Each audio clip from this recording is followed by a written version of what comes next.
My name is Tim Couttas. I'm a research fellow at the University of New South Wales with Neuroscience Research Australia.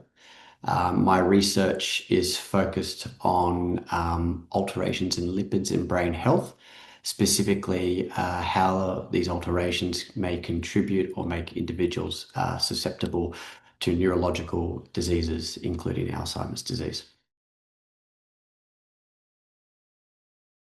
So Alzheimer's disease is the leading cause of dementia, characterized by plaques, amyloid plaques, and neurofibrillary tangles in the brain.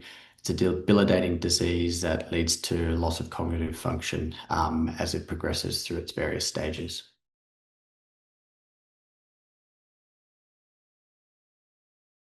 The clinical challenge of Alzheimer's disease is that the symptoms that we observe on a daily basis occur quite late in the disease, sometimes 10 to 20 years before the biochemical changes in the brain have already taken place.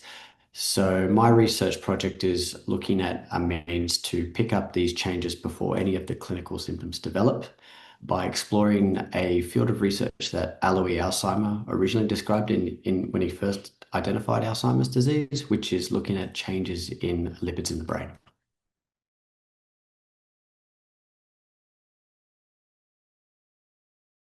This study specifically focuses on lipids involved in the myelin.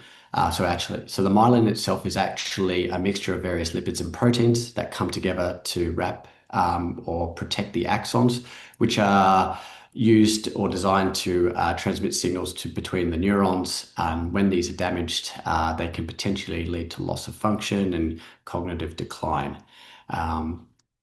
In particular, what's interesting about this project is that we're focusing on how this loss of myelin or demyelination may make the brain regions more susceptible to some other pathologies of Alzheimer's disease, specifically the development of tau filaments or tau protein that accumulates, and ways in which we can sort of preserve that myelin integrity to prevent these other pathological hallmarks occurring in these brain regions, and thereby hopefully either preventing or protecting our brains from Alzheimer's disease development.